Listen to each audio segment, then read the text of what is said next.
Kaniye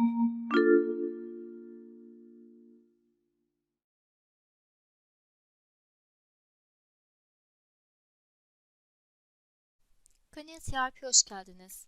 Makine performans analizi için arama çubuğuna MNTT53 yazılarak performans değerlendirme uygulamasına gidilir.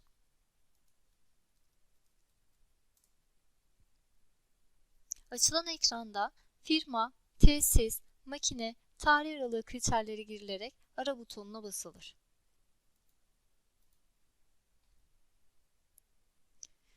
Makinelerin bakım zamanı, duruş zamanı, çalışma zamanı bilgileri görüntülenir.